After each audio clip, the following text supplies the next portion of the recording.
मूषक कैसे बना भगवान का वाहन? देवों में सर्वप्रथम पूज्य गणेश जी का वाहन चूहा है।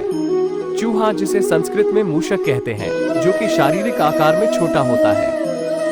गणेश जी बुद्धि के देवता है, तो चूहा को तर्क वितर्क का प्रतीक माना गया है। हिंदू पौराणिक कथाओं में चूहों को पवित्र माना जाता है और वे हिंदू भगवान गणेश से जुड़े हैं, जो बाधाओं को दूर करने वाले और ज्ञान के अवतार हैं। भगवान गणेश की सवारी मूषक की कथा मत्स्य पुराण में वर्णित है। स्वर्ग में देवताओं का निवास, देवताओं के राजा इंद्र दरबार लगा रहे थे। ऋषि, गंधर्व, दिव्य संगीतकार और देवता दरबार में इकट्ठे हुए थे। क्रोंच, जो एक गंधर्व था, जैसे ही क्रोंच को इंद्र ने बुलाया, गंधर्व अपने स्थान से आगे बढ़ गया। इस प्रक्रिया में उसने गलती से ऋषि वामदेव के पैर पर ठोकर मार दी। ऋषि ने गुस्से में आकर क्रोंच गंधर्व को कृंतक बन जाने और जंगल में लक्ष्यहीन रूप से घूमने का श्राप दे दिया। तत्क्षण क्रोंच मूषक बन गया। तत्पश्चात श्राप के परिणाम स्वरूप क्रोंच एक विशाल चूहे में बदल गया। क्रोंच ने क्षमा याचना की, लेकिन क्रोंच को श्राप से मुक्ति नहीं मिली और क्रोंच ने फसलों, वनस्पतियों, जानवरों को नष्ट करना शुरू कर दिया और ब्रह्मांड पर विनाशकारी परिणाम हुए। एक बार मूषक ऋषि पराशर के आश्रम से होकर गुजरा।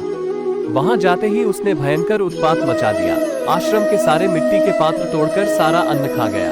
वाटिका भी उजाड़ डाली, ऋषियों के सारे वस्त्र और ग्रंथ कुतर डाले। पराशर ऋषि बहुत दुखी हो गए और सोचने लगे, अब इस चूहे के आतंक से कैसे बचा जाए। पराशर ऋषि दुखी होकर श्री गणेश की शरण में गए। सारी व्यथा सुनकर मूषक के उत्पात को समाप्त करने के लिए गणेश जी ने अपना तेजस्वी पाश फेंका। पाश उस मूषक का पीछा करता पाताल तक गया और उसका कंठ बांध लिया और उसे घसीटकर बाहर निकाल गजानन के सम्मुख उपस्थित कर दिया। पाश की पकड़ से मूषक मूर्छित हो गया। मूर्छा खुलते ही उस उत्पाती मूषक का अहंकार जाग उठा। ऐसा देखकर गणेश जी तुरंत उस पर आरूढ़ हो गए। अब भारी भरकम गजानन के भार से दबकर मूषक के प्राण संकट में पड़ गए। तब उसने गणेश जी की आराधना शुरू कर दी और अपने प्राणों की भीख मांगने लगा। चूंकि गणेश विशाल चूहे पर सवार थे, मूषक भगवान का भारी वजन सहन नहीं कर सका। उसने प्रभु से विनती की। गणेश जी मूषक की स्तुति से प्रसन्न। भगवान गणेश ने दयापूर्वक सहमति व्यक्त की और कहा, शरणागत की रक्षा भी मेरा परम धर्म है, इसलिए जो वरदान चाहो मांग लो। ऐसा सुनकर मूषक ने कहा कि वे अपना भार उसके वहन करने योग्य बना ले। इस तरह मूषक का गर्व चूर कर हो गया। मूषक ने खुद को धन्य महसूस किया और भगवान गणेश से प्रार्थना की और वाहन के रूप में नियुक्त करने का अनुरोध किया। भगवान गणेश ने मूषक को यह वरदान दिया और इस प्रकार वो उनका शाश्वत साथी और उनका वाहन बन गया।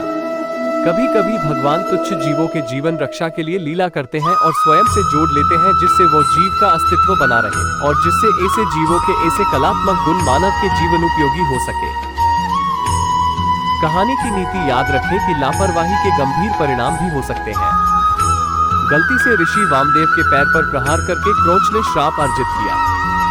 अभिमान के वशीभूत होकर दूसरों को कभी नुकसान न पहुंचाएं। ब्रह्मांड में हमेशा आपसे अधिक शक्तिशाली कोई न कोई होता है।